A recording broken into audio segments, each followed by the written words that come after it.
This is an extraordinary meeting of the Fire Resilience and Emergency Planning Committee. Under section 1.7 of the authority's standing orders, I confirm that this meeting is to be called as a matter of urgency in order to consider an update report from the London Fire Commissioner at the earliest opportunity.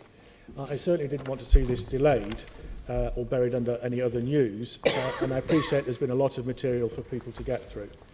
Members will note that a supplementary agenda has also been published, and agree that under section 100B(4)(b) of the Local Government Act 1972, item 6 on the supplementary agenda be considered as a matter of urgency. The main item today is a discussion on the Grenfell Tower progress report, update from the Commissioner. Could I ask everyone to check that their electronic devices are switched to silent mode to avoid any interruptions? Members of the public might like to follow at London Assembly on Twitter and use the hashtag AssemblyFrep for this meeting. Can I ask the clerk for any apologies for absence? Mr. Chair, no apologies for absence have been received. Thank you. And could I also acknowledge that I understand that we have in the audience from Grenfell bereaved people, survivors, relatives and their supporters, and obviously they are very interested in today's proceedings. Could I also mention that obviously there's a lot of material. We won't be able to cover everything today, but I hope what we've done is pick out some of the key themes for us to consider. Can I ask members to note the list of officers on the report and ask if they have any additional interest to declare? None, thank you. Which brings us to today's item, the discussion on Grenfell Tower progress. And can I welcome our guests, Dr. Fiona Twycross, Deputy Mayor for Fire and Resilience, Dany Cotton, QFSM, Commissioner of the London Fire Brigade, and Andy Bell, Assistant Commissioner of the London Fire Brigade, who's the author of the report. So can we start off? I think that the Commissioner wishes to make an opening statement. Thank you very much. Grenfell Tower fire and the loss of 72 lives should never have happened. It was the single largest residential building fire London Fire Brigade has ever fought in its entire existence. Residents and all London Fire Brigade staff involved in our response were placed in impossible conditions that we had never experienced before. Grenfell Tower should have protected the people who lived there in the way it was supposed to. That is not what happened. None of us at London Fire Brigade will ever forget those who died, those who are left bereaved, the survivors, and the local community. Today is an important opportunity for me to answer your questions about how we've been reviewing our response to the Grenfell Tower fire. And I hope I can share what we've been doing to improve fire safety and to prevent such a tragedy from ever happening again. We've been committed to working with every section of government to bring about major changes needed to building regulations, not just in London, but across the United Kingdom. We are a leading contributor to the government's building safety programme, reviewing fire safety in existing residential buildings and contributing fully to national consultations. But we ask that more is done to pressure those responsible for the safety of residents to act, and we cannot ease up on that pressure. Our campaign for sprinklers to be fitted in a much wider range of buildings is a simple no-brainer, and I'm relieved the government is now consulting on the inclusion of sprinklers in new residential high-rise buildings for 18 metres and above. Turning back to the incident, the public inquiry must conclude its findings in full, but we know fire spread to the top of Grenfell Tower in less than 30 minutes. Based on what we have learned since the fire, I am calling for urgent research on buildings that fail. We need such research because buildings that fail mean that stay-put advice is no longer viable, and I must stress that is in the buildings that fail. Since 2014, there have been more than 5,000 high-rise fires in London alone, and in the vast majority of those incidents, stay-put advice has been effective, and it's very important for people to know that. Not just for reassurance, but simply for public safety, because many buildings were never designed or built for mass emergency evacuation during a fire. It's completely understandable that stay-put has been questioned, but we are talking about buildings that fail rather than advice that fails. I'm afraid there is no clear alternative, which is why this research is so badly needed.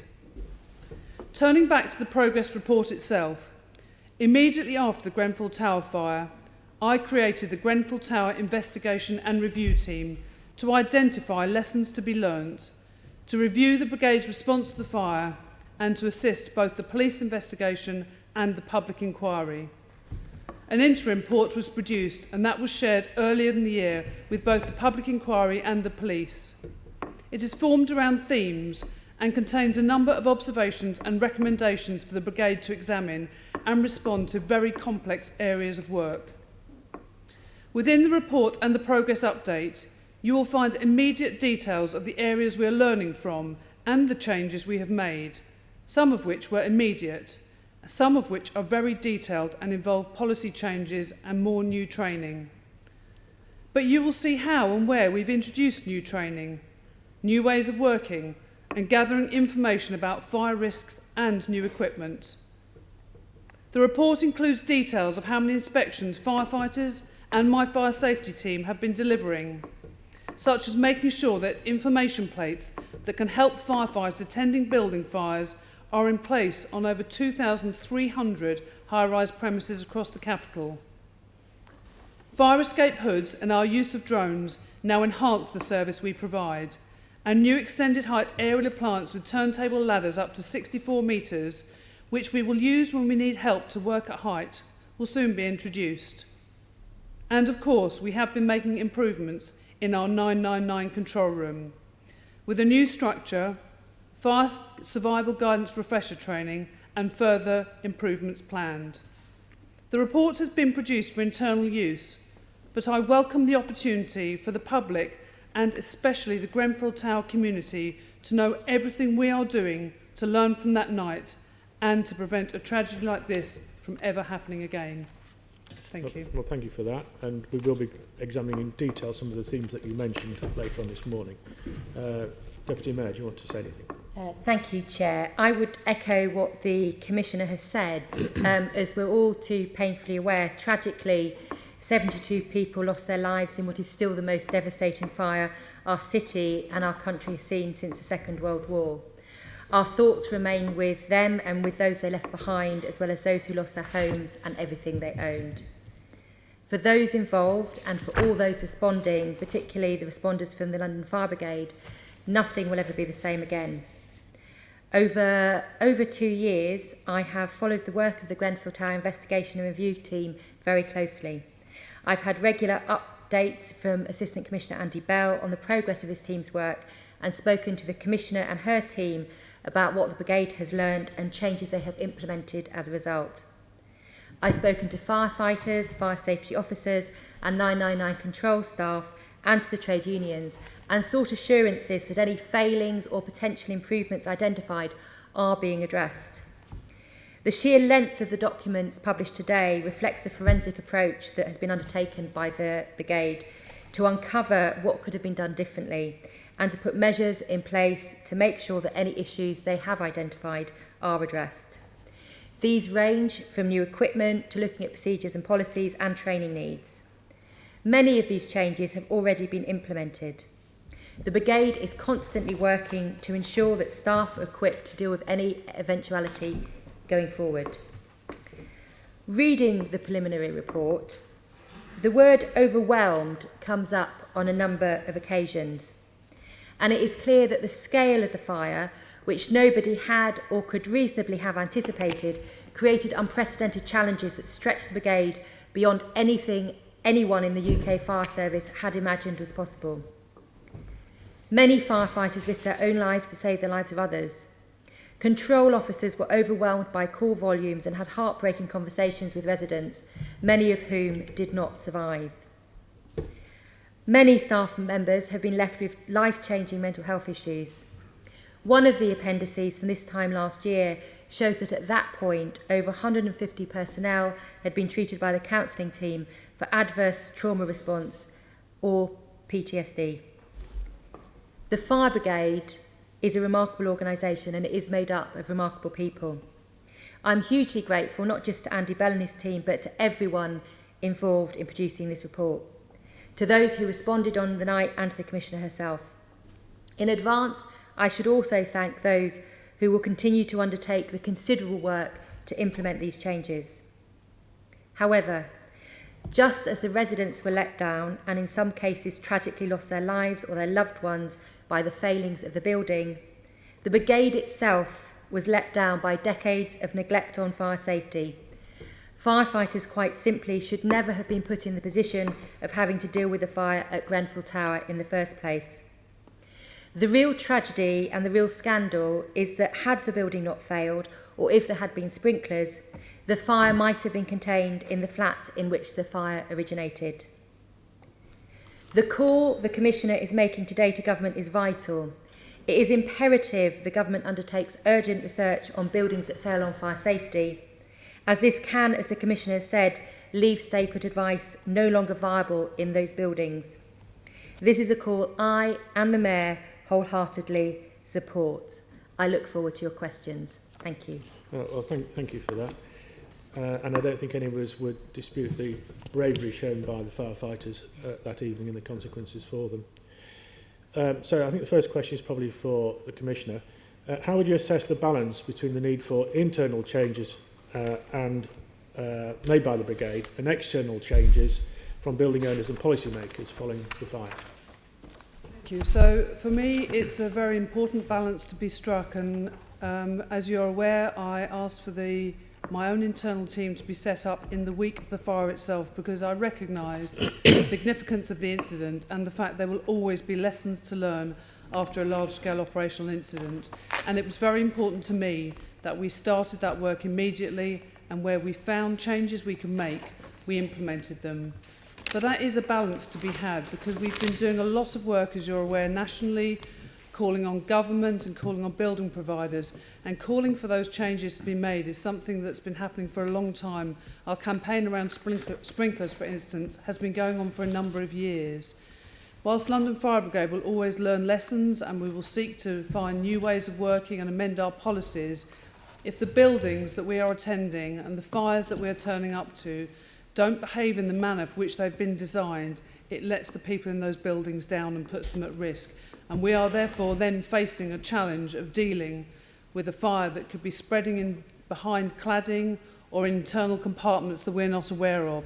And for us, it's very important that not only our own internal steps are taken to remedy situations when we find them, and part of the reason I asked for this report, and I commissioned Andy Bell to do it, was to demonstrate to me the progress we are making inside, and the fact that I've promised transparency all along, which is why we've published this report and we've asked for the scrutiny here today. But it is so much more. It's about what should be happening in government and what should be happening by people who regulate buildings to ensure those buildings are fit for purpose and safe for the people who live in them. The report observes the similarities between the Lacanel House fire in 2009, in which 6 people died, and the Grenfell Tower fire. Did the Brigade take the right lessons following the Lacanel House fire? And if they weren't all implemented, why not? As you're aware, we also did a report into the Lacanel House fire, and following on from the coroner's report, we had our own internal board that addressed the issues that were raised there.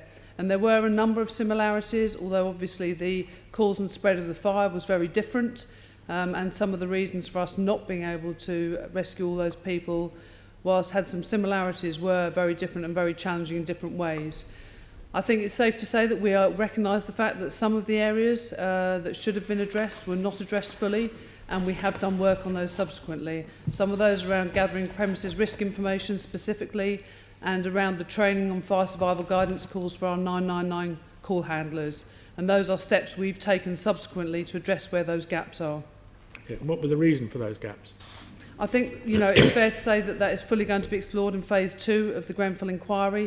I wouldn't wish to prejudge that. Some of it predates my time as Commissioner, obviously clearly quite a lot of it. We've supplied full amounts of information to both the Grenfell Tower inquiry and the police where asked, so they can look into those matters, but I know they will be fully explored in phase 2 of Grenfell Tower inquiry. Okay. The report highlights differences and what's the significance of those differences between national operational guidance, sometimes called NOG, for fighting fires in high-rise, and the Brigade's own policies. Yes, so as you're aware, what we've done in order, because some of it is quite difficult for people to understand, so in order to make it simple, we've actually drawn up a table to explain what the National Operational Guidance is and London Fire Brigade policy is.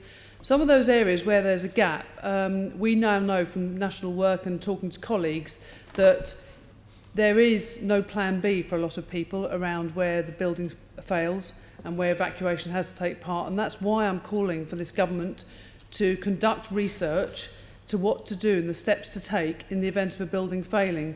We are fully aware, not only through the tragedy at Grenfell Tower, but through other operational incidents we have faced in London and around the country, that trying to conduct an emergency evacuation of people in buildings that were not designed for that to take place is at best challenging and at worst at times impossible. Where you have single staircase buildings, the premise is that the fire should be contained to the compartment of origin, as we call it, which is the room or the flat on fire. That means that it should stay in that building, in that space for 60 minutes. That gives the fire service time to respond, to go into that premises using the internal firefighting means and extinguish the fire. Unfortunately, if that does not happen, if we are trying to get into that building with our firefighting equipment and with our hose, and we're trying to make access into there, if people are trying to evacuate down there, it's a very difficult and compromised position. If you then add to the fact you will have smoke in that stairwell, for the people trying to leave, it is not only dangerous for them, but it could, potentially put them in harm they don't need to be in. We're going to come on to stay put in detail later on. So I think the last one from me for the moment is maybe one for the Deputy Mayor. Who's accountable for making sure the improvements identified in the Brigade's reviews happen? The Brigade has established a number of boards or processes for ensuring that the changes are implemented. And I think that the point about the Lacanau House fire is that there is a difference between learning a lesson and actually making sure that's implemented and embedded. So I see my role very much as being on behalf of the Mayor to make sure that I have those regular formal and informal conversations with Dany, with Andy Bell, but with people at every single level of the organisation to make sure that those lessons are being learnt. But there's a Grenfell Tower Improvement Board, which I think Andy Bell could probably tell you a little bit more about, that is basically overseeing all the lessons that are learnt and will also oversee any lessons that are learnt through the inquiry. And on a formal level, to make sure we have that formal governance in place, we're planning to have monthly updates on what the progress of that board is. And I think that it's not appropriate for me to go into everything on Lacanau today, but I think we need to be clear that actually sort of just looking at these things and just taking that assurance for a few months or a few years isn't good enough.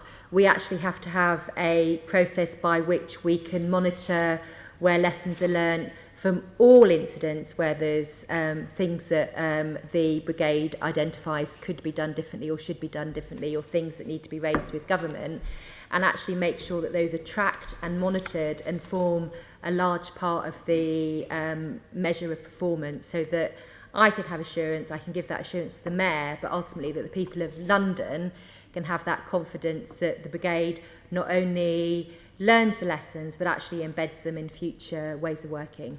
Okay. So where does the buck stop? I think that ultimately, I think in terms of making sure we get the scrutiny of the Brigade, I'd say that a large part of that buck would stop with me in terms of making sure I use my oversight role effectively, and hopefully come and give you the assurance as the formal scrutiny body for the Brigade and of my own work to make sure that we can give you those reassurances and actually give you that access and be transparent and continue to be transparent in this organisation, so that you can have that confidence and basically act as that the sort of balance to make sure that things are being implemented effectively. Assembly Member Cooper. Thank you very much, Chair. I'm going to focus in on the building rather than any of the other aspects, staying put or command and control or any of the other issues which we will come on to. And I think I'd like to start with a sort of a slightly open-ended question, then I'm going to focus in on very specific items.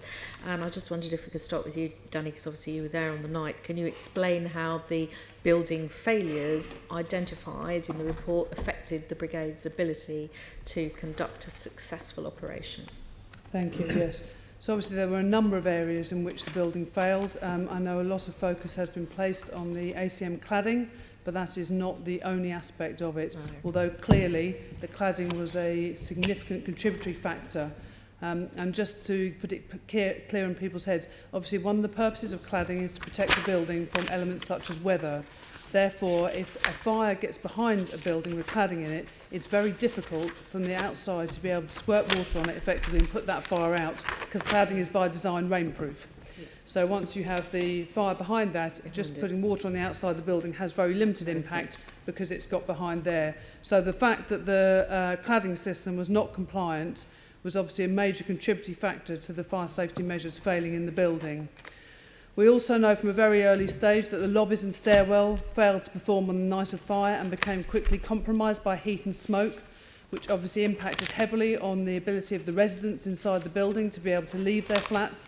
And we know that from the evidence of people who phoned into our 999 call centre, and when asked if they could leave, they said that their stairwells, when the hallways were already full of smoke. We also know that the heat in the building at times reached above 150 degrees centigrade. As you can imagine, that's intolerable heat for any human being to be in. And between floors 13 and 16, we know that created both a physical and psychological barrier for people to get beyond the 11th floor because that heat is so intense. We also know there were finite limitations to the dry rising main in the building. As many of you are aware, that buildings of that height now have to have a wet rising main.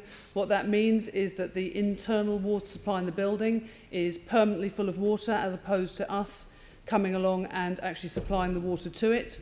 But obviously there's a dry rising main that provides limited water, and it means that predominantly it's normally expected to provide water to 1 or 2 floors for firefighting. You would never expect a situation where you would be able to access water on all floors of the building. So the failure of the protected lobbies is attributed by Dr. Lane, who did a lot of research, as we know, into this, to the front doors failing. And therefore that contributed to the control of fire, the spread of the fire and smoke throughout the flats into the lobbies and vice versa. We also know that the evidence from the residents themselves report thick black smoke entering the stairs from the lobby on the 4th floor, indicating that the smoke control system in place did not operate as designed, and therefore that prevented that smoke being removed to allow those residents clear access to be able to leave.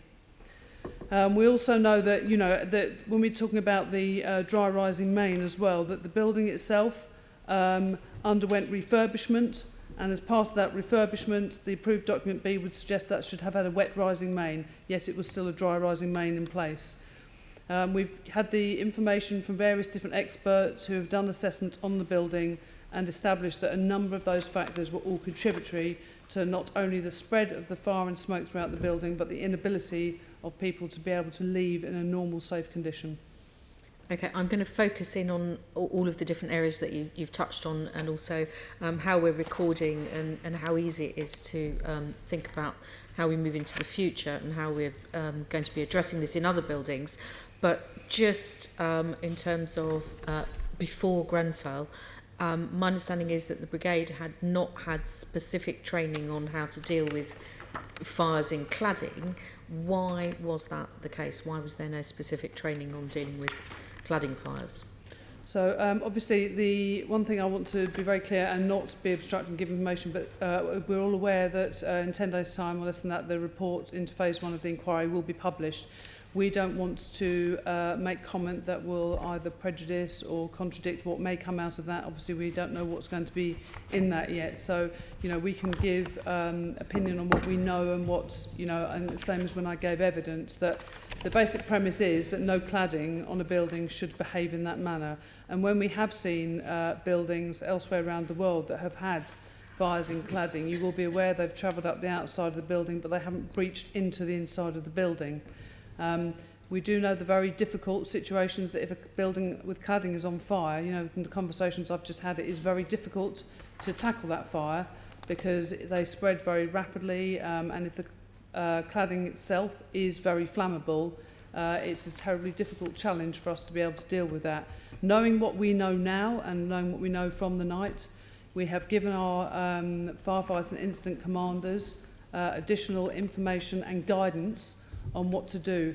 But we know there are still several buildings in London that contain that cladding, and we know there are now steps in place to be able to the people in those buildings to be contacted as soon as any fire starts, because we recognise that they are not safe to be in if there's a fire situation, and we have raised that with government and with other people because it's not a satisfactory situation in our minds that people are still living in buildings that are covered in flammable cladding. Okay, I'm going to move on to something else, but what I'm taking from that, and you don't necessarily have to comment on this, is that we have buildings where no amount of training on cladding fires is still going to make it safe for people to live in them. That's yeah. Right. Okay. So you just ran through quite an extensive list, although I think the public at this point has still understood that the main cause of the fire was the cladding. I think that's been the thing in the public domain. But we've had, and I can't remember if you actually mentioned, I understand there were problems with the fire lifts and taking control of the lift. You mentioned the smoke ventilation system, the fact that the smoke was not being ventilated. It seems that perhaps there was a lack of plans that have been passed across to the brigade, particularly as there have been recent building adjustment works. You just talked about the fact that there was only a dry rising main and not a wet rising main. All of these caused problems on the night of the fire. How was it that they'd not been identified beforehand by Section 7.2D visits? Had those actually been arranged? Yes, so as I hope you're aware from the evidence that we've given at the inquiry, we conduct 7.2D visits across a range of buildings in London, and that's the role of our firefighters on fire stations. Obviously, some of those issues that you were addressing and talking about there would be things that you wouldn't be able to assess on a 7.2D visit. So, for instance, the viability and the working condition of the smoke extraction system or the lifts would only be as tested at that time, very much like an MOT. It would only, you know, what you expected at the time is what you see. A number of those other factors of things that have subsequently been found to have not been fit for purpose in Grenfell Tower are not things that firefighters will be able to see and ascertain from a visual audit of a building itself. It's the responsibility of the person who owns and manages that building to ensure those functions are fit for purpose, and to make sure that all the firefighting facilities, but also all the internal fire separation is as it should be, and more importantly that the building is not covered in a flammable material with a gap behind it that allows fire to spread so rapidly. And possibly even with flammable material behind it as well. Have the audits that have been carried out by the high-rise task force and the specific projects group improved the understanding of risk amongst local authorities? Because you just referred to them as playing a very important part in this process as well. Do you think their understanding of this is now improving? I do think it's improving, and I'd like to commend the work that the high-rise task force team, which started in the immediate aftermath of Grenfell, has done to not only to raise the profile, but to raise understanding amongst building owners of their responsibilities, and to work with them to put remedies in place and to ensure that we have a better understanding, a deeper audit of the high-rise buildings in London. And I think the work those teams have done and engaging with the local authorities and the building owners has hugely raised the profile and understanding of the responsibility and the need for more inspections and for buildings to basically perform as they should and keep people safe in their homes. More inspections, but obviously we still have a need for a programme of cladding removal, some of which has started. In the meantime, there are literally hundreds of high-rise residential buildings in London that are still covered in flammable cladding. Now, that hasn't happened in the last week. This is something that has built up over a period of time. How has this problem become so widespread in the years leading up to Grenfell? without seemingly anybody noticing, the brigade not being informed that this flammable material was being put everywhere, and then of course making it both flammable but rainproof, so very hard to extinguish if a fire happens. So honestly, I think that as London Fire Brigade, we don't have all those answers yet, and I'm really hoping that Phase 2 of Grenfell Inquiry will look at the situation around changes around building regulations, around inspection regimes, and around testing regimes and materials, because I think those are really key questions to look at as to how these buildings became covered in this material and that people were unaware of it. So we know that we've identified where the buildings are, that we have steps in place, that we've given further additional information to our crews on what to do if they're attending those. And one of the steps we took immediately afterwards was to enhance our high-rise attendance.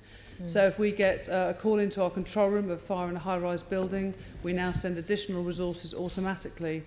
If there are multiple calls, so more than 3 calls to that building, we will enhance that to 8 fire engines immediately, so we have sufficient resources on the road. And if those calls mention the fact that the outside of the building is on fire, so if it looks like something that could be cladding, we send 10 fire engines plus the additional special appliances plus officers straight away to that building to ensure that if it is one of those buildings and we're then aware that there's a waking watch in there and it requires simultaneous evacuation, that we can provide support to those people to do that evacuation. Now, you referred to Barbara Lane earlier on.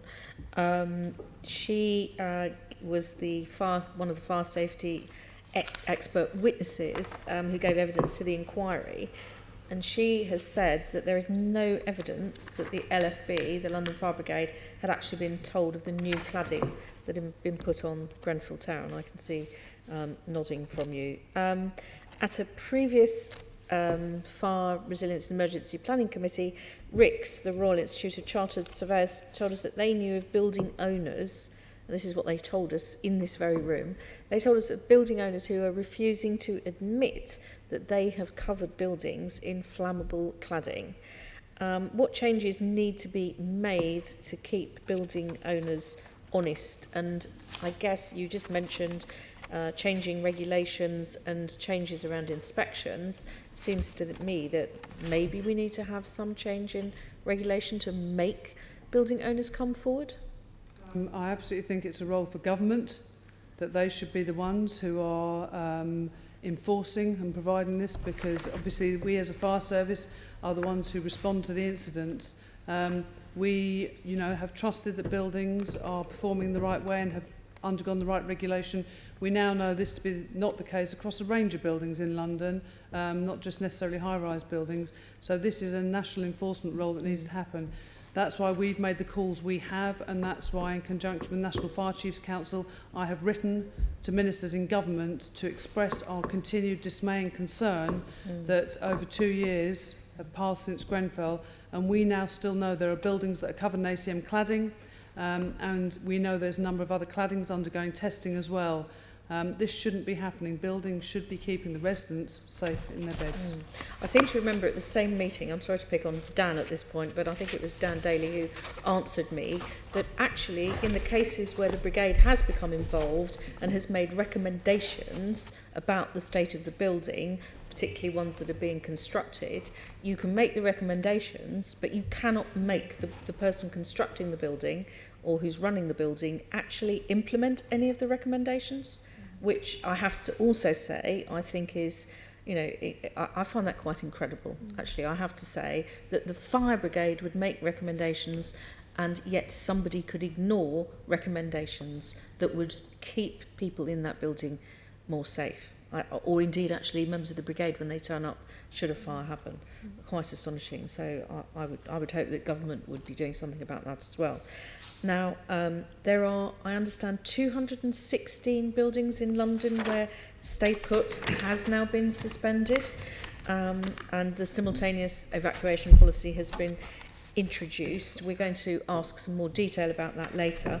But are you concerned that these interim fire safety measures may become permanent in some way? You've talked about the way that the brigade would respond to specific cases of specific buildings and specific numbers of people calling, which would obviously indicate that a fire is in more than one location and so on. But are you concerned that this is, I mean, you know, it's such a long time now since the fire took place. Are these arrangements becoming permanent? I'm hugely concerned by the fact that remedial work has not been on those buildings. Part of the letter that I wrote to government about was around the issue that these were supposed to be temporary measures. There were supposed to be measures put in place while remediation took place. 2 years down the line, plus, we now know this still hasn't happened, and it is not satisfactory. The measures that are in place are very much an interim base of a measure, but they are not suitable and sufficient as a long-term situation to keep people safe. You know, the safest way of protecting those buildings is to remove the flammable cladding, and that's the call that we've been making to ensure that that work keeps progressing and progresses at speed, because they are not suitable measures for a long-term situation by any means. I mean, to me, that goes into the same category as, you know, the fire brigade gives advice and says, do this to the building. The fire brigade says that, you know, these are interim measures and, you know, we should be moving on. If the fire brigade is giving advice on these things, then we do need to be implementing and changing these buildings and improving them. My understanding is that there's an operational risk database which contains a full list of buildings, but 6,900 buildings do not have the full information on that database.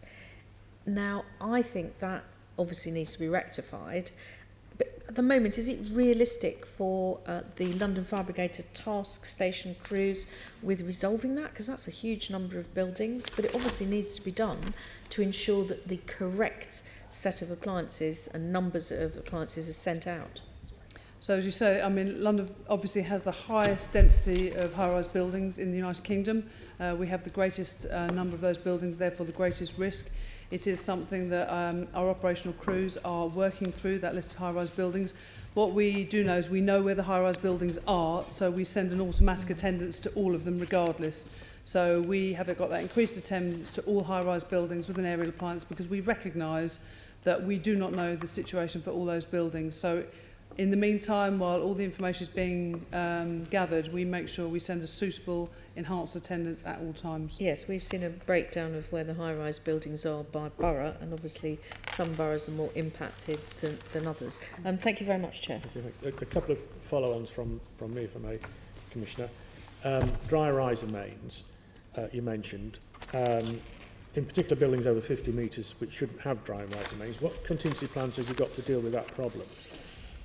So our crews, obviously, where the dry rising mains are in place, our crews are fully aware of how to supply the water to those dry rising mains, which is one of the initial actions that our crews take on arrival at a high-rise incident, and the first crews are tasked with that water supply. You know, we can only work on the water that comes out, and therefore the amount we can charge those dry rising mains up to. But there is the fact there's a limitation to how much you can get out at the other end, especially at the higher floors, because of the various factors to do with sort of physics and frictional loss about the higher water goes up. You know, we do our best. What we do know is where buildings perform properly and where there are small compartment fires, by getting in quickly, by having well-rehearsed and well-practiced procedures for charging that main, for crews going to the floor and extinguishing that fire. In the vast majority of those 5,000 high-rise fires that I've talked about, we are able to extinguish those fires in a very short space of time and prevent them spreading. So just to follow this through, what we're talking about is the preparedness of the crews to deal with fires on multiple floors. And the real problem is you can't get the pressure in a dry riser main to fight more than one or two floors. No. You simply can't get the water out. Is that what it comes to? Yes. And there's nothing we can do about that? No. Okay, thank you. Member Hall. Thank you. The fact that there was a building failure is obviously in no doubt, and it's of great concern not only to the residents but of course to the firefighters, and the advice that the firefighters then give going forward with regard to evacuation or anything else. I'm going to concentrate on command and control.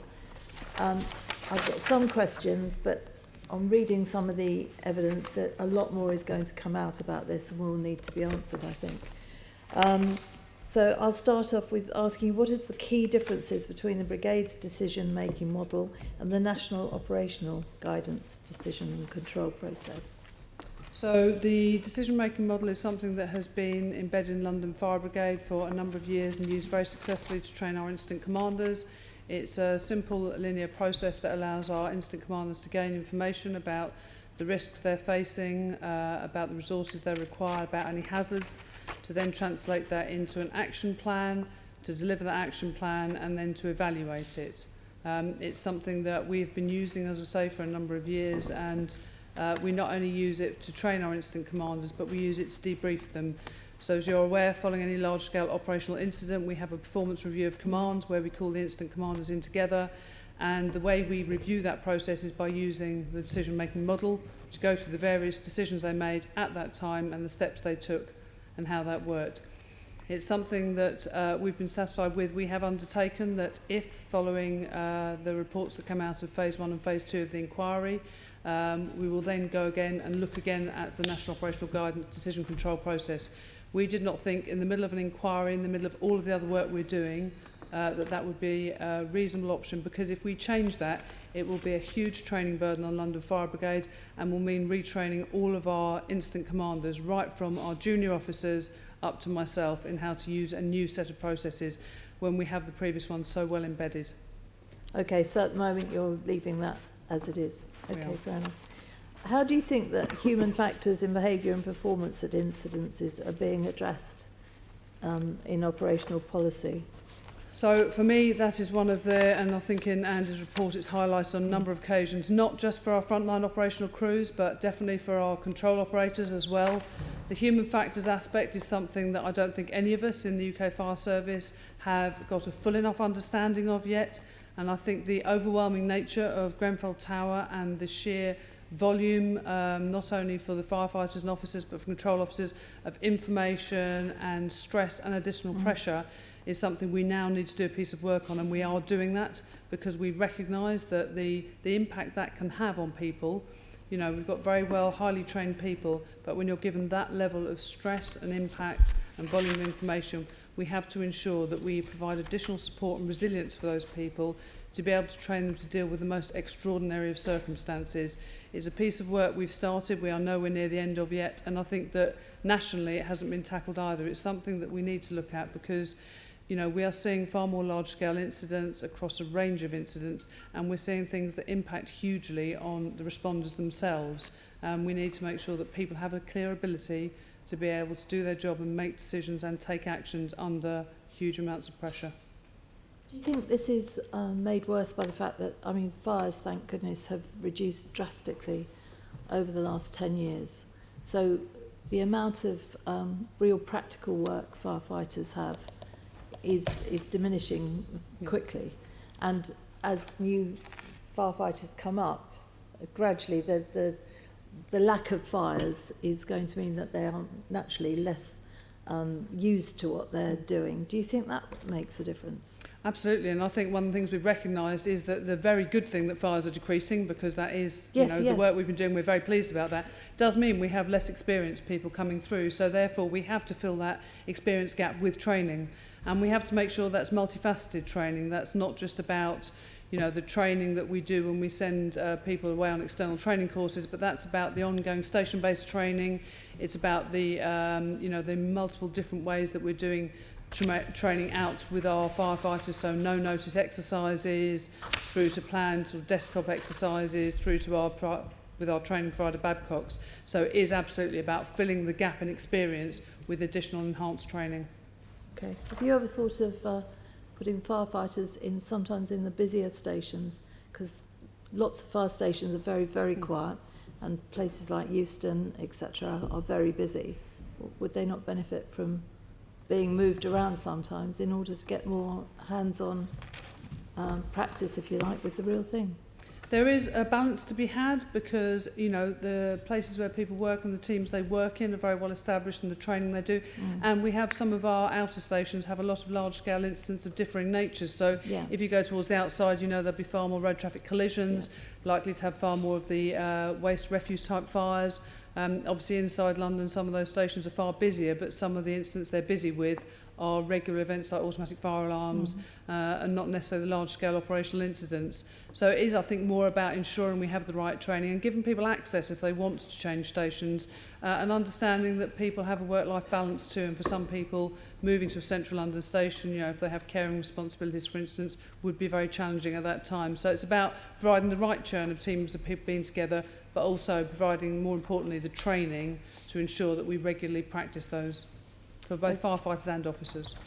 Okay, and one of the problems reading through the amount that we've managed to read in this time was the situational awareness of this incident.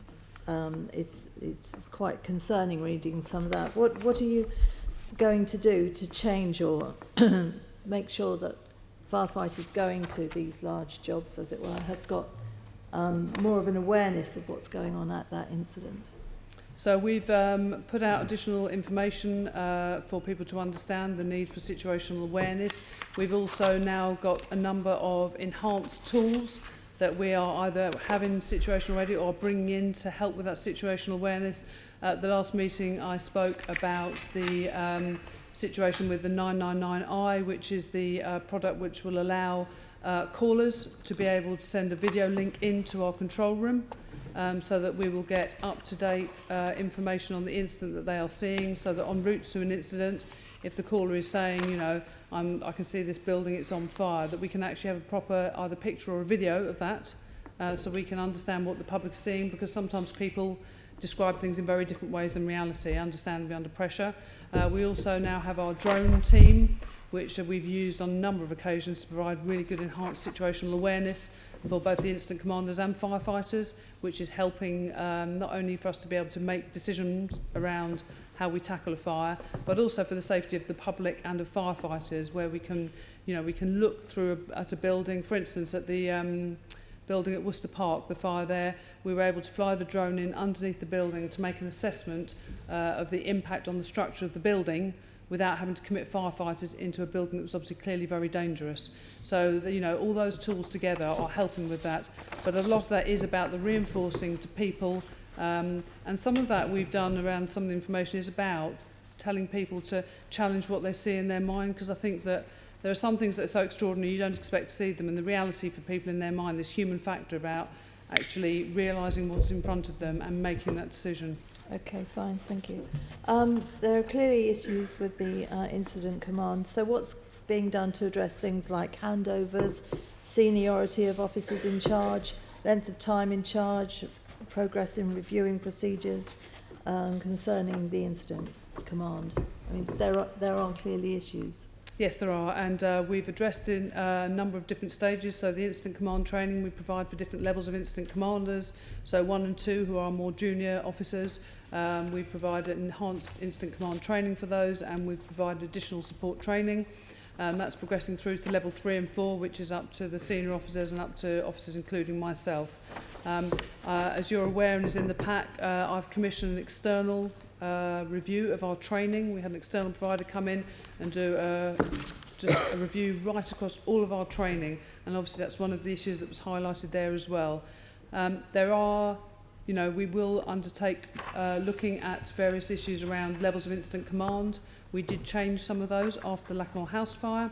One of the things I'm very pleased to say is that one of the major changes we brought to London Fire Brigade was done overnight last night, where we've changed the names of our officers, but it's far more than that. We've gone from role to rank. We now have leading firefighters, sub-officers and station officers, terms that many of you would have been familiar with from the past, back on our fire stations. That happened overnight. It now means that we will send station officers out to provide additional support for pump fires as the monitoring officer, who will be there in a far quicker time than the senior officers we send, because there are so many more of them. That will provide that guidance, support and monitoring and development for our more junior officers. So we're undertaking a number of steps and a range of options to ensure that we enhance our incident command training. It's a very important factor for us because, you know, the incident commanders, those people right from the start point on the fire, right through to officers like myself, you know, we need to make sure we have the right training in place. Okay, are you sufficiently happy with the recording of decisions and the rationale behind them at the time, or are you going to put anything in there to make that more robust? We've already put out information to our incident commanders. We've done a training package on decision making and recording of those decisions. You know, there are a number of different options in the way people do that. It's very important that decisions are recorded in a timely and accurate fashion.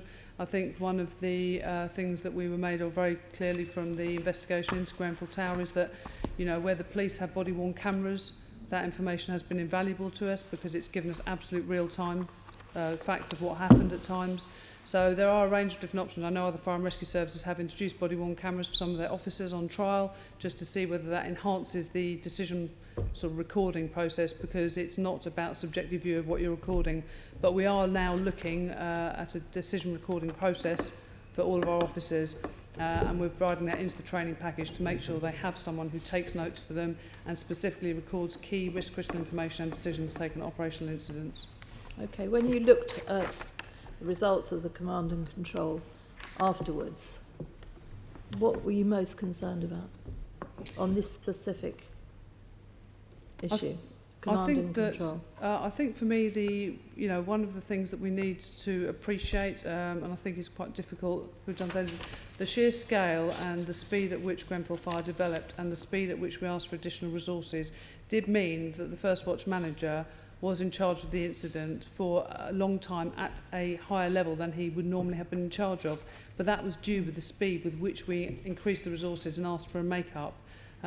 That's something we've gone back and looked at, but I think that is something that the Phase 1 inquiry will be picking up on and we will be looking at. But for me, I think we've unpicked various stages of that.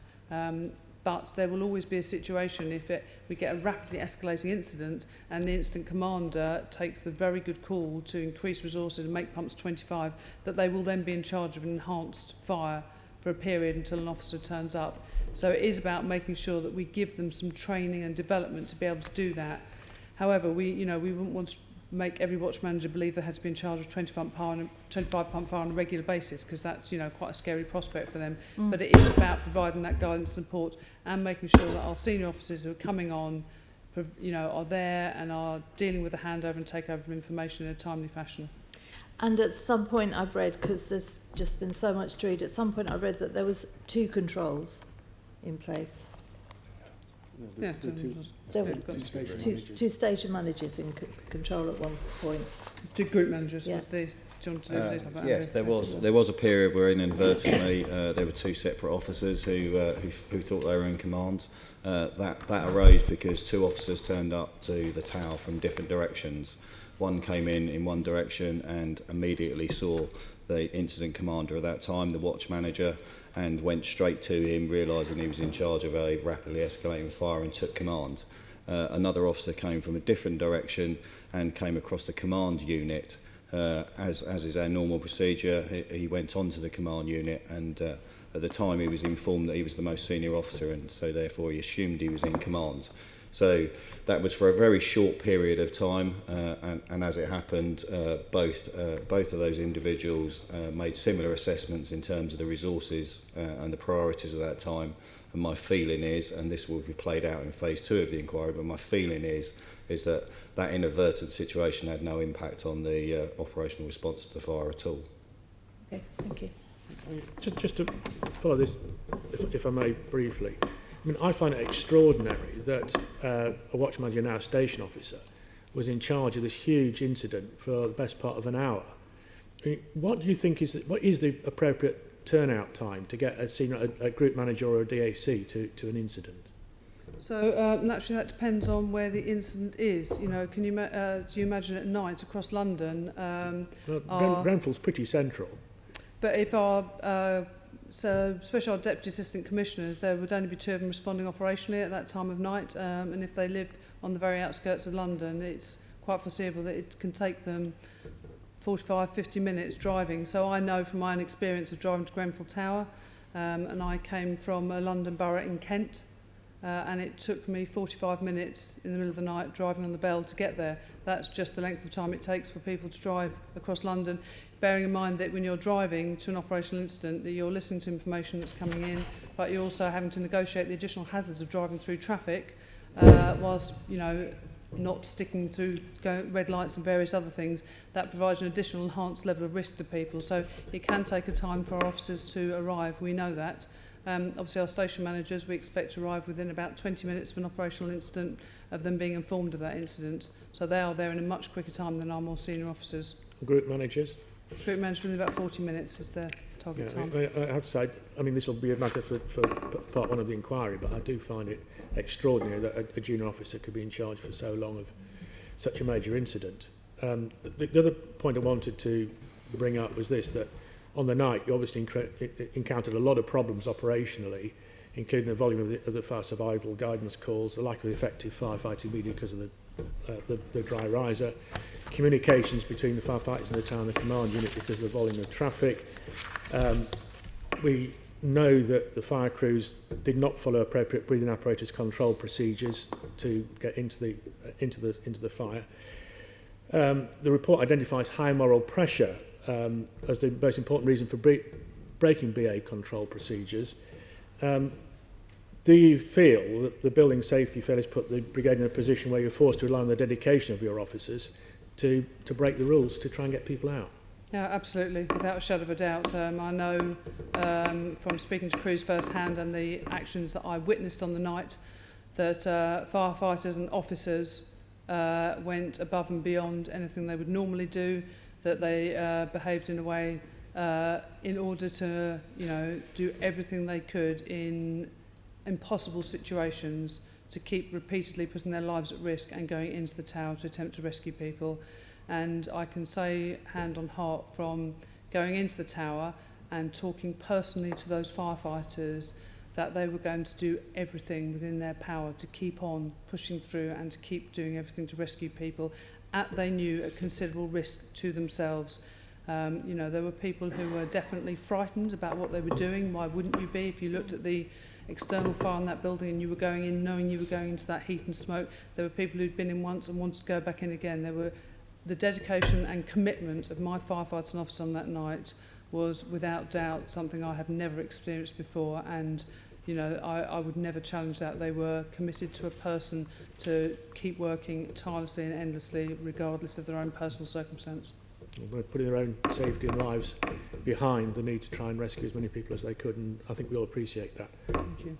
Just a quick one. I remember from being with all the borough commanders, looking at the various stations, I was lobbied on one occasion because senior officers used to get some sort of accommodation to be in London when they were on duty, and it was going to be taken away. Was that accommodation taken away? It was previously taken away, but I have reinstated it to allow us to have senior officers camp out within the London area. It's important to me for a number of reasons. It means that our very new senior officers and officers, when they first step from being on a watch on a fire station to being in charge and being a station commander, it means that they can be together with a group of other people, they can share and learn experience from those other officers. It also means that we have officers distributed across London in places where people wouldn't normally be able to afford to buy or live in properties. So I'm very pleased that the camp out facilities are back and are available for our officers to use across London. And that's been since this far or before? No, it was brought in before that. I can't report camp out back. Early 17. Yeah, early 2017, very early on to my tenure as commissioner, we brought the camp Okay, out so a senior officer would have had the ability to have been around? If they chose to, yes. So if they chose to? We don't force our senior officers. Those who live in London, who have a property and address in London, are quite within their rights to be at home at night and respond on call if they live in the London area. But those quite often, a large portion of our senior officers don't live in London Fire Brigade's area, and therefore they can use those facilities to stay out when they're on call.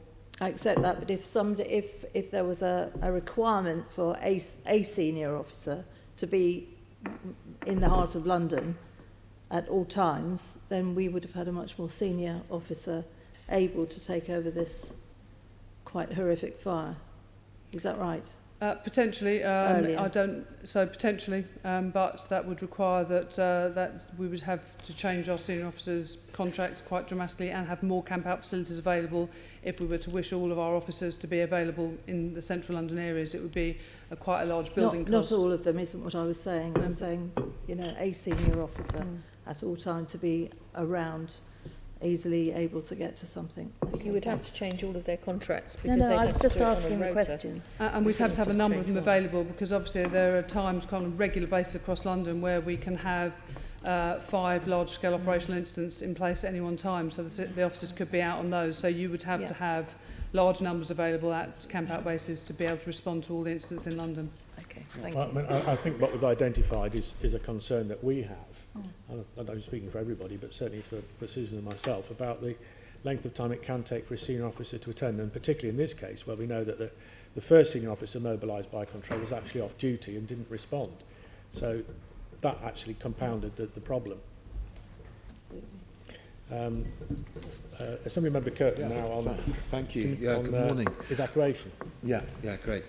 So I'm just going to focus on the stay put strategy and the simultaneous evacuation, because we've got guidance being published in May 2018 for the people responsible for high-rise buildings. If there is a problem, if the building's not fit for purpose in terms of fire safety, to move away from the stay put to simultaneous evacuation strategy. Now, how do you ensure that the responsible people for those buildings where there is an issue are compliant with that guidance? So where we've done the inspections, our fire safety teams work very closely with the responsible people, as you say quite rightly, have the absolute responsibility to ensure that they are providing the right measures in place. So where there is known ACM cladding, but it's not just about the ACM cladding, we have a number of buildings that have other types of cladding, or where we've identified that the fire prevention measures are not satisfactory, it's requisite upon them to put people in place. So it's a number of different options they have around having an internal alarm system, for having people as what we're calling a waking watch, which means there are physically people walking around those buildings day and night. Their purpose is, in the event of a fire, to raise the alert with the residents of that building and start that evacuation. We then turn up and assist them with evacuating those people with simultaneous evacuation. What we've done is we've tasked our crews with going out to visit those premises where we know to have simultaneous evacuation in place. They conducted a series of visits at the beginning to ensure that all the watches were familiar with where those buildings were on their ground. And what we're now encouraging them to do is to go out on an ad hoc basis to ensure that when they turn up, those measures are in place. Obviously, if we did it on a regular basis or we told people we were coming, we might expect them to respond differently. We are actually turning up. On a number of occasions there, we have found them not to be necessarily complying with the guidance, but we've managed to put the remedy and the situation in place there and then to ensure that those people are then responding in the right way to provide that assistance for simultaneous evacuation.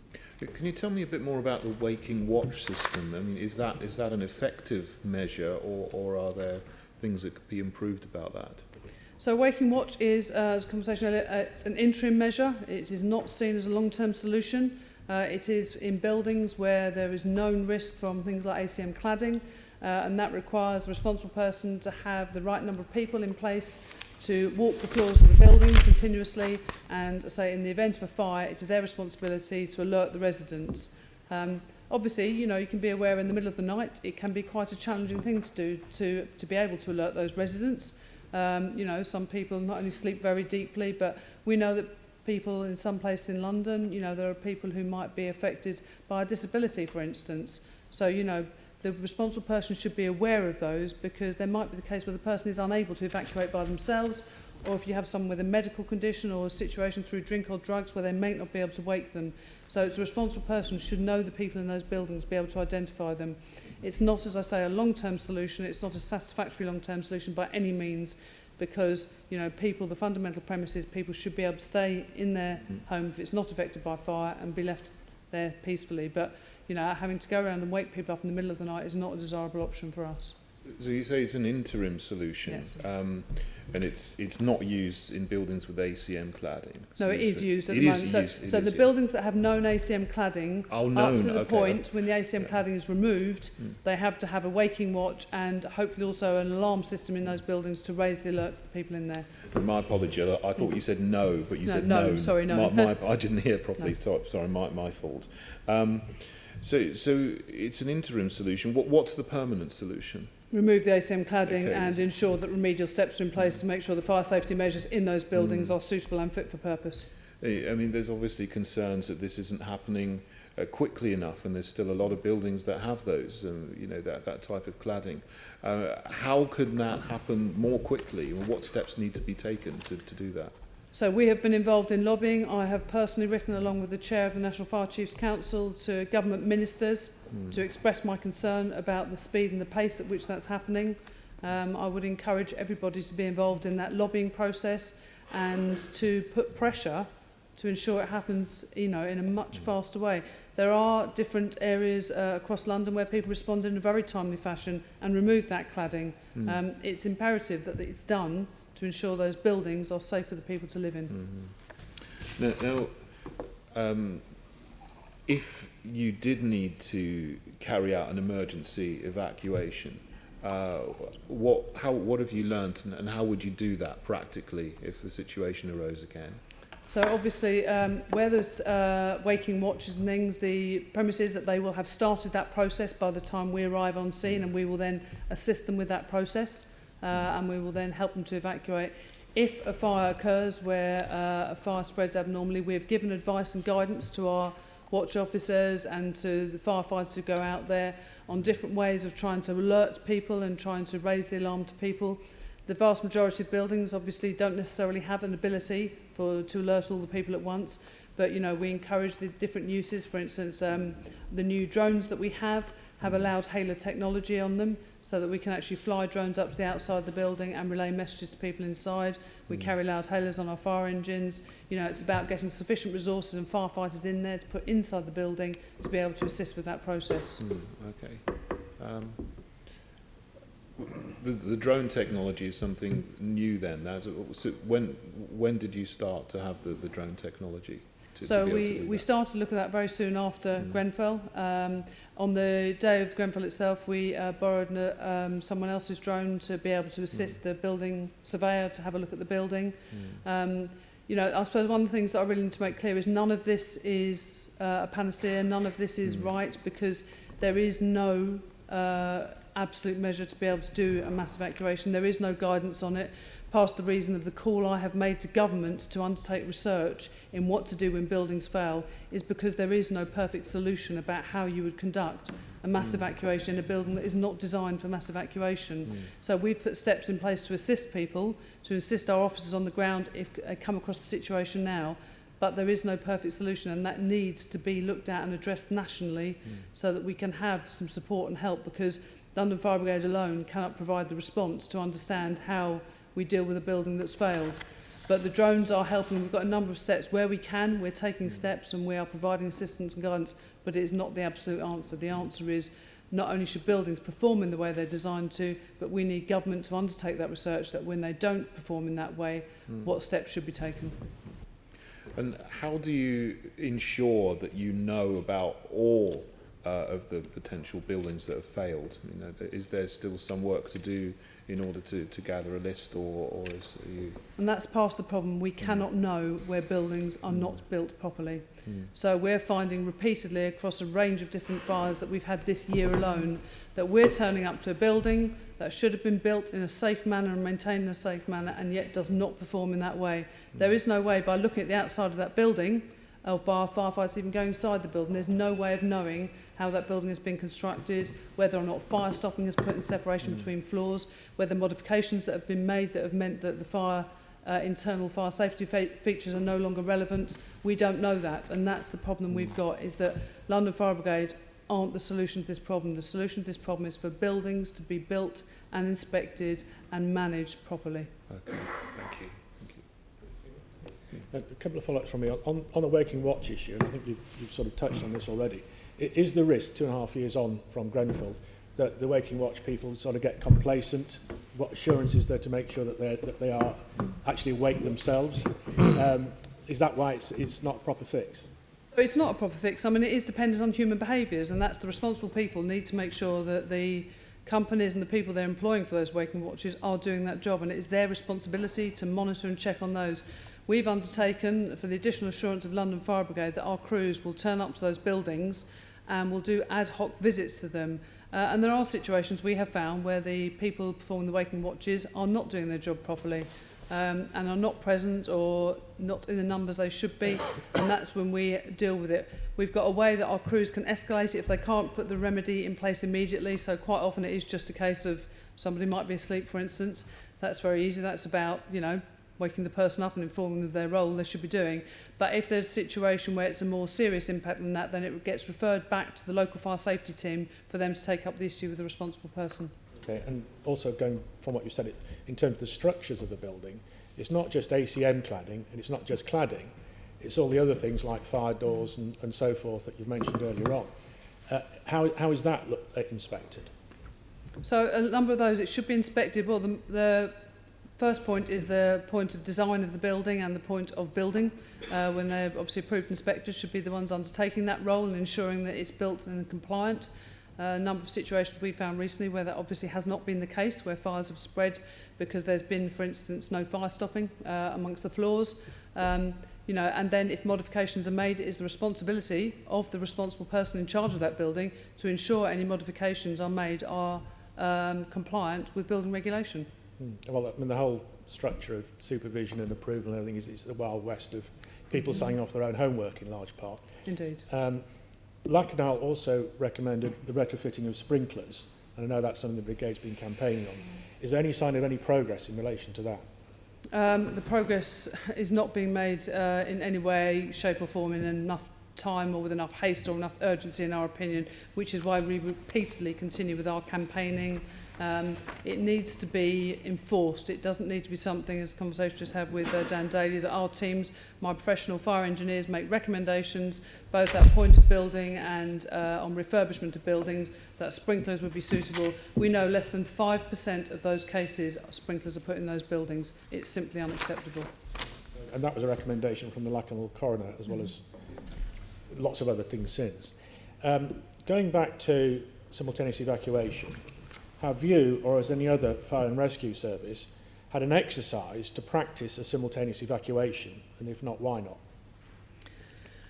So I suppose one of the considerations around that, I'm not aware nationally what's going on. I know there's a conversation that's being had with the National Fire Chiefs Council about how that can happen.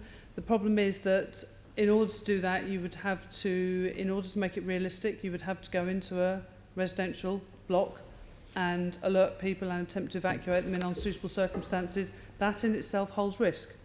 You know, if you went in there, even if it's in daytime, but went in and banged on people's doors and told them they had to evacuate, that will create a sense of panic. We know that amongst people. And what we don't want to do is to, you know, cause any injury to people by doing that. We have had conversations about the ways, but because there is no set guidance, there is no set procedure for it at the moment, that's why we're calling on the testing to be done. And it's not something London Fire Brigade can do alone. It is something that we need to come from government as a national piece of proper research and testing into the impacts on evacuating a building. You see, I mean, in this building we have fire drills, Yep. all the office blocks we have fire drills and so forth. What's stopping? I mean, I take your point about people who may find it difficult, but you've got a single staircase tower block. If you were to warn people, we want to do a fire drill to see how this operates and works, what's wrong with trying to do that? So, you know, fundamentally it sounds easy on the face of it, but that's requirement on the building responsible person who is in charge of that building, being in charge of doing that. It is their job to keep people safe in the building. So it would be their responsibility to initiate that and for us to go along and support it. So the question would go back to the fact that it is the responsible person's job to ensure the residents in that building are informed about their building and informed about the means of evacuating their building. It's not London Fire Brigade's role to do that. But have you talked to any of the responsible persons to see if there's anyone who's willing to cooperate with that sort of exercise? I mean, the Brigade does all sorts of very difficult and complicated exercises all the time. And some of the things I've seen are, to my mind, be rather less complicated than trying to do this. But whenever you do those exercises, you do engage the building owners or landowners or whatever in getting their permission and engagement in trying to make this sort of thing happen. So why can't you approach a friendly, responsible person with a tower block to say, can we practice if your residents are up for it? Dan, I don't know if you can No, add. there have been some conversations. I think it is... Sorry, I should have introduced Dan Daly, Assistant Thank Commissioner, is sat at the back of the room. Thank you, Andrew. There have been some conversations. I think it's the reality of that kind of drill doesn't give you the reality of what would be like in an emergency situation. You reference these types of buildings. These buildings are designed for evacuation drills. They are designed to tip people out in the event of an emergency. That's not the buildings we're talking about. So there is an imperfect set of stairs that might be used to evacuate large numbers of people. As the Commissioner has explained, that in part some risk. Equally, if people are given notice of it, it in no way replicates the scenario you might face on the night. I think for the building owners, when we have had some conversations, that risk sits with them, what it means for their residents, what it means for them as landlords, and equally whether or not they are prepared to carry that liability in the event of somebody injuring themselves undertaking that drill. I think the real remedy here is about getting buildings safe. I think that's been a consistent theme the Commissioner has referenced throughout this hearing. I don't think any of us disputes that the real remedy is actually getting the remediation work done, but that's a huge task. We all agreed that it's going to take some time to do that. And I would also accept that, you know, you can't replicate the night of Grenfell in an exercise. That would be ludicrous. But surely there ought to be some testing to see if you actually do have procedures that work. I think there's been, in similar scenarios, or in various scenarios, there's been testing of evacuation strategies with people given notice. And when an element of chance has been added to it, it has led to injuries of individuals. And there's been very little learning coming out of a passive test. I understand your point, but I think it's quite a difficult one, and I have some sympathy with RPs that may be reticent to put their residents at risk. Yeah, okay. And the last point from me before we go on to the next section. Stay put was eventually abandoned. Was there a clear indication, an idea of what this meant for the operations given the conditions in the building? I think that the stay put, understandably, has been a clear focus of the Grenfell Tower inquiry and our own, what we're looking at. I know that will be something that the phase 1 of the inquiry will deliver their response on, and I genuinely don't wish to preempt what they're going to do. It is something we're looking at, but at this moment in time, that's as much as I would like to say about that. Okay. Could I just say that we are planning to have our own meeting soon after the publication of the phase 1 report, so we will return to these issues and no doubt many others. Yeah, and I'll be very happy to answer questions then. What I don't want to do now is make a comment or preempt something that if the inquiry reports in on the 30th and is something very different from that. So it'd be much better for us to explore that when we have the results of the inquiry report in front of us. Okay, well, we will be having a meeting next month. Assembly Member Bacon. Thank you very much, Chairman. Commissioner, I'm going to ask you about communication and brigade control, particularly situation awareness. The main control room is in Merton, but there is a backup one in Stratford, and I understand that Merton was out of commission on that night for planned maintenance, so Stratford was used. And the design of Stratford is meant to, as I understand it, mimic Merton as far as it is possible to do. But one of the key differences between Stratford and Merton was it didn't have access to the National Police Air Services heli-tele facility. So the controllers were not getting visual imagery of the fire as it was developing. Why was that facility not available at Stratford at that time? I know you've now corrected that, but at that time, why was it not already there? I think that, you know, Stratford is a fallback control. It is something we fortunately don't have to use very often. We use for planned maintenance or if there's a complete system failure at Merton at the main control there. And I think that we've identified not just that link but a number of other things that were not replicated at the time. I can't comment on why that wasn't in place at the time. What we do know is what we put in place subsequently to ensure that we have replicated those, that our control officers have access to more up-to-date information and to get better situational awareness on that. Okay. One of the things that the Grenfell Tower Investigation and Review team looked into was the Lakenham House Incident Assurance Review, and one of the things that they picked up was that the fire control staff were going to be doing annual refresher on their fire safety guidance, but they hadn't been doing that. I now know that they are, but what was the reason why they hadn't been doing that? So I think that quite rightly that is something that is being explored and will be explored as part of phase 2 of the inquiry, where we're going to look historically at all of the issues that may have affected and impacted on the night of Grenfell Tower fire itself. The reassurance I can give now is that those control staff are absolutely doing that fire survival guidance training, and not only are they doing that training, we've organised a number of exercises where the control staff are in communication with operational staff in command units, where they're testing the procedures now to ensure that relay of information. Okay. One of the other improvements that you've made is that in Merton there's now a large wall screen, I understand. I haven't seen it, I haven't been there since that was installed, but that will give you a whole load of information, including the heli-tele stuff and TV and things. But it hasn't been put into Stratford. So we're sort of back to where we were with the first question. Is there a reason why, and will that be something you'll pick up? So what I would encourage is if members of the Scrutiny Committee would like to visit the control room, it would be really helpful, I think, for your understanding, especially potentially before we come back and have another questions again, to see the size of it. Part of the situation at Stratford is it is just nowhere near the size and scale of the building at Merton. Merton is a purpose-built control centre, as you're aware, it was part of the National Control Project, and therefore has the size and the capability of having an extremely large screen that, say, not only can we use to relay information, but they can get the whole situational awareness map of London and fire cover, they can get up-to-date news situations. Stratford is a very much smaller building, and it would be very difficult to replicate exactly all of those situations in there just by sheer size and scale of it. I suppose to play devil's advocate, would that mean that the Stratford backup control room is not fit for purpose then? No, it means that it just has slightly lesser facilities. They do have the National Police Air Link now. They do have the ability to see television screens. It's just on a smaller scale than it is at the whole-time control at Merton. And equally, if anyone wants to visit the fallback of Stratford, we're happy to facilitate that. Yeah, I think that'd be quite useful. I mean, Merton I've seen, but not since you've put the screen in. Stratford I've never been to, so I think personally I would welcome that. I'm assuming I think it was just bad luck that they had that maintenance programme for 3 days at the time. Yeah, of course. I mean, nobody can be blamed for that. The other problem that you did have on the night was the challenges in sharing information between the other fire and rescue services and control rooms nationally, because the volume of calls coming in, some of them being deflected outside London. What's been happening since then to make that better should such an event happen again?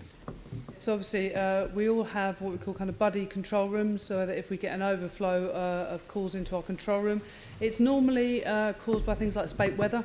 So if we get really bad weather situations, so lots of flooding, things like that, where we get numerous calls coming to our control room, then we have a fellow control that we share those with. So the situation is that we have been speaking nationally to the National Fire Chiefs Council, because there isn't the procedures in place for that sharing of information in a timely fashion. Obviously, the number of control rooms that were impacted by Grenfell and took calls is something that's never been experienced before by the UK Fire Service. So that is being looked into at the moment, and as part of a national control programme, they're looking about how we share that information, how we communicate with each other. What sort of progress have you made with that? How far have you got? So it's not a London Fire Brigade progress, it's a national piece of work that's taking place, because it has to obviously impact on and work with all control rooms on that. I can get an update for the meeting we come to next on where we are. Yeah, I think it'd be quite useful to know how close to a conclusion that is, I think. Sorry, Sure. so in terms of that and where that is at the moment, so there is a proposal that's been worked up by the National Fire Chiefs Council's Mobilising Officers Group. So they have proposed the establishment of a dedicated airwave channel for control rooms, so they can share information in a timely manner. So that proposal's just being worked up now, and that's working its way through the National Fire Chiefs governance. So we're waiting on a decision around that now. Okay, so the proposal's been made and we're waiting for a decision. Who's going to make that decision? So in terms of a national procedure, that will sit with the National Fire Chiefs Council and the responsible strategic officer within there to approve that. It will go through their committee stages. If there are financial implications to that, then that will be a discussion with the relevant departments within government about how that's funded. Is there a timeline on that you're aware of? I'm not aware of at the moment, no. Okay, so they would presumably, once they make a decision, approach the Home Office for funding if funding is required? If funding is required. My understanding is there is probably sufficient capacity within the airwave system at the moment for a channel to be allocated. Okay. It's just a case of working up a procedure and testing that procedure out to make sure that it achieves overcoming the challenges that we had that night. Okay. How long has this been looked at? They've been looking at it for a number of months now, but I don't have the detail of Okay. that. Do you know what the delay is? I'm not so sure that there's a delay. There's governance processes to go through, and I think the mobilisers officers group are control specialists. I think it took them, like with other things around building safety, there are significant numbers of challenges, and I think it took them some time to work through what the challenges were and how best they might be overcome. And I think a lot of that was due to they needed to hear the evidence from the phase 1 hearing. So I don't think there was a particular large amount of work on design and solution until the evidence had been heard during phase 1. Okay. Chairman, it strikes me it might be useful, rather than asking the Assistant Commissioner to comment on other people's work, if in the sweep-up letter at the end of this we ask for some formal advice as to where we've got to with that and what sort of timelines we can expect for a resolution, because I don't think it would be fair to question him particularly about it, because he's not directly responsible for it. The last question that I want to ask, Chairman, before I hand over to colleague, is about the difficulties in communicating on the fire ground. I understand there were over 300 people trying to get on the net all at the same time, and of course that can lead to enormous amounts of confusion.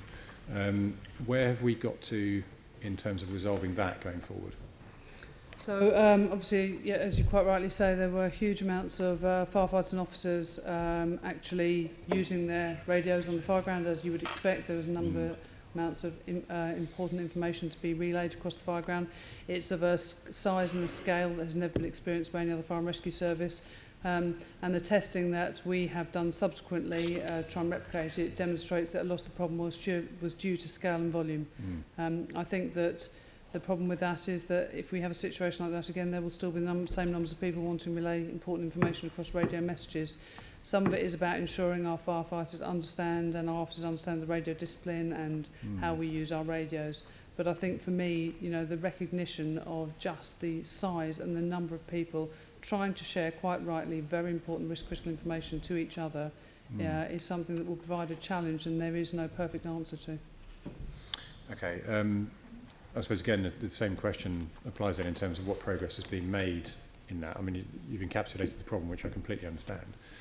How close to a solution are you, do you think? I'm not sure that there is a sort of perfect solution to it, because we want our firefighters. The reason that we gave our firefighters personal radios was as a result of other operational incidents where it was identified that when they didn't have personal issue radios, firefighters wanted to be able to communicate with someone or share risk-critical information and weren't able to do so. So the progress and the steps we've made by allowing those firefighters to each have a radio and allow them to do that is really important for their own safety and for communication of that. I think that, you know, we have looked previously in the past about whether or not there's a benefit to having more than one radio channel available, but then it means you've got to have the right numbers of people monitoring those radio channels and ensuring that all that information is then passed on to the incident commander, and so that people have a situational awareness with it. So it is an ongoing piece of work at the moment, but you know, the radios, we are looking at replacing our radios as well, because at the moment we have radios that don't necessarily work in all situations in very dense buildings. So there's a radio replacement program in place which will give us a wider kind of effective ability for our firefighters to communicate as well. But that won't necessarily stop the problem. Sure. I mean, are there other services that you could I suppose learn from or talk to or get advice from? I'm thinking military and various others that might use radios in high pressure situations like this. I'm struggling to think of one where you would have 300 people trying to do it all at the same time, because obviously military would be smaller teams, wouldn't it? But I mean, are there other organisations that you're talking to or could talk to? We know obviously what police colleagues do. There are other, but they all have airwave radios. But I don't think you ever get the situation where you have. I've never seen or heard of a situation where so many people are attempting to have that conversation in a small space with each other in risk-critical situations. You know, we are happy to explore any external partners who want to share information with us. But at the moment, it is quite a conundrum of a situation to ensure, because what we wouldn't wish to do is to stifle our firefighters' ability to be able to relay that information. Not only for their own safety, but for the safety of the people that we are, you know, attempting to help in risk-critical circumstances. Okay. Chairman, I think this is another one where a progress update and the sort of thinking of the brigade and where we're going with it might be useful for the committee in the wash-up afterwards. I'll pause there.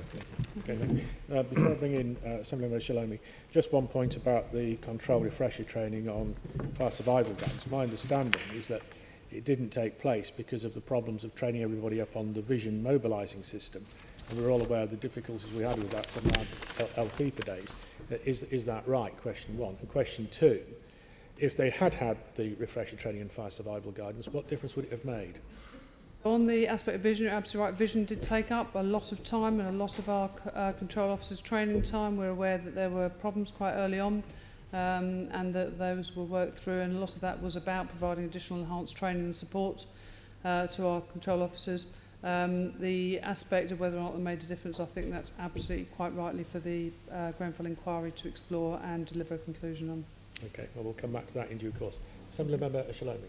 Yeah, just on the theme of the communication and radio control. So obviously one of the key issues was with the breakdown of the communication and between the control room and the incident command as that two-way communication.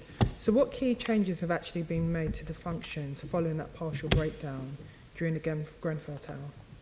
So we're doing a number of different strands of work to address those issues, to ensure, so not only that our control officers have the right training, but that our firefighters and officers, and specifically our command units, have that training as well. So it's a wide-ranging piece of training that involves frontline firefighters, frontline officers, senior officers, and our control staff as well. We've undertaken a number of different practice exercises where we're trying to get all of our command units in, and we're trying to replicate situations where we have large-scale volumes. Obviously, we have never ever been in a situation where we have received so many fire survival guidance calls in one time. As you're aware, the calls we received on the night, we've not, in the previous 10 years, we have not received as many fire survival guidance calls.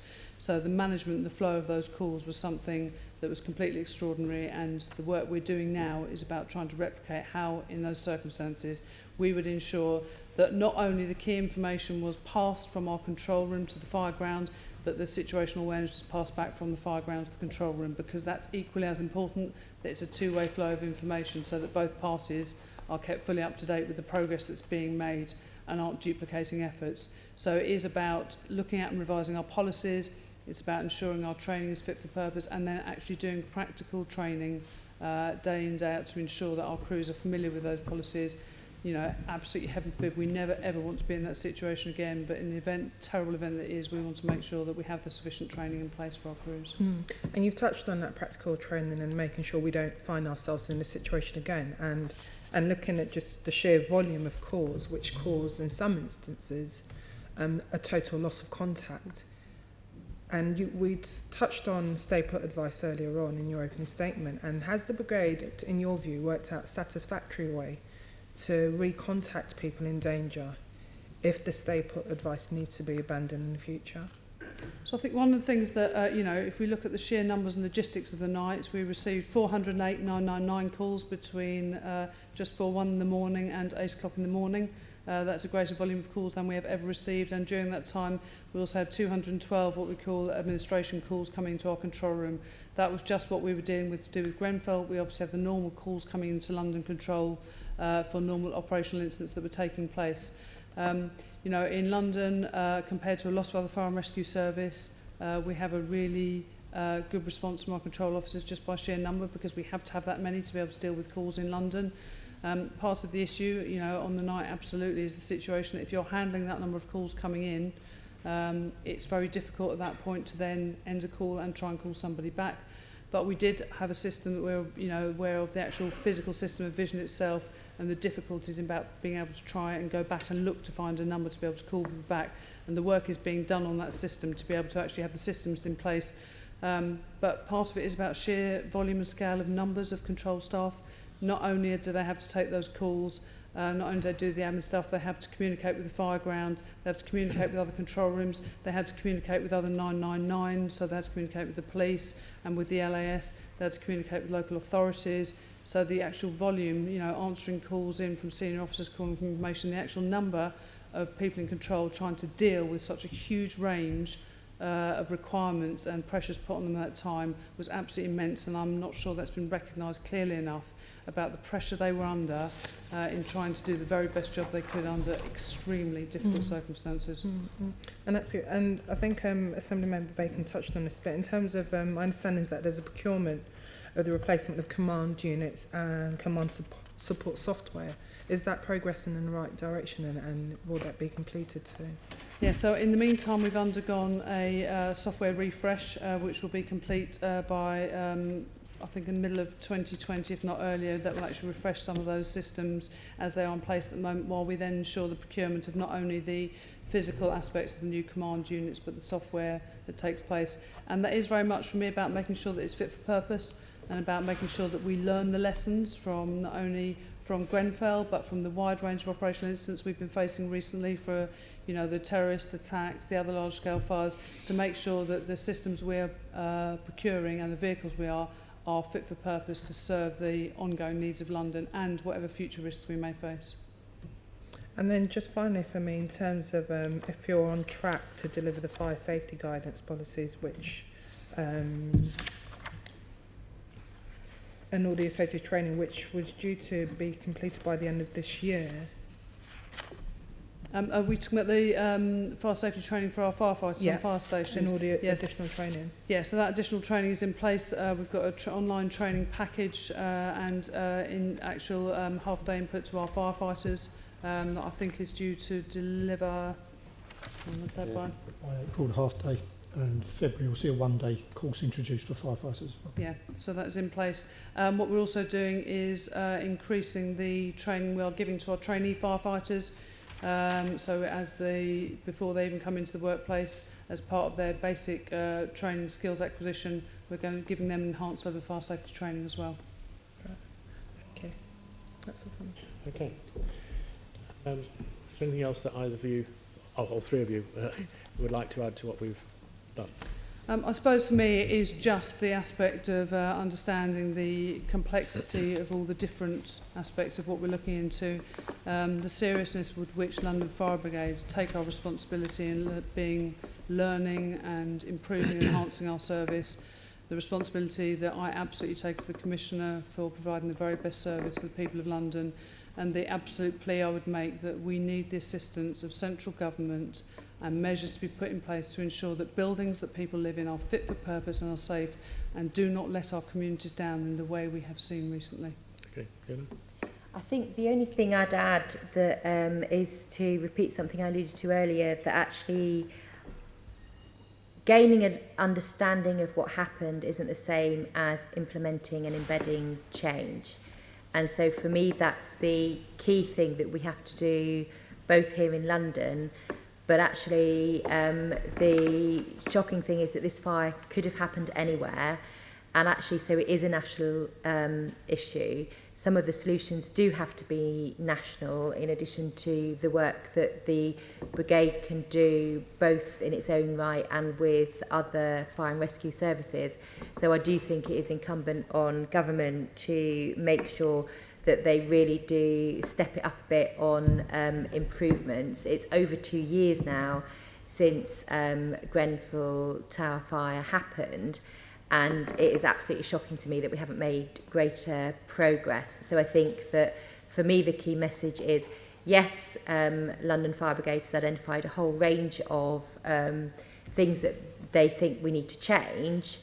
Yes, we can do what we can do locally in London as a city to make sure those things are changed and embedded, and that we move forward and make major improvements in some of the things that we do as a brigade.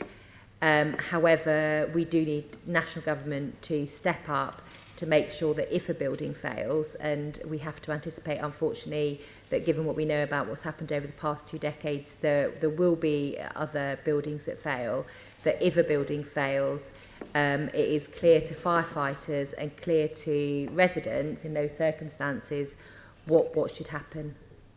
Okay, Andy, do you want to add anything? No, thank you, Chair.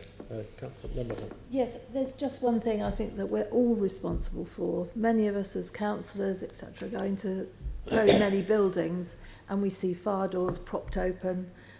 We see fire extinguishers. Yes, very often.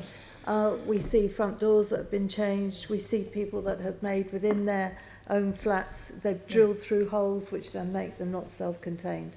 So the onus is also on all of us to take that message out wherever we can to anybody. I'm not specifically talking about this building, but every building, because anybody who's a councillor that goes and visits residents sometimes see these horrors in multi-storey buildings, and it's incumbent upon us all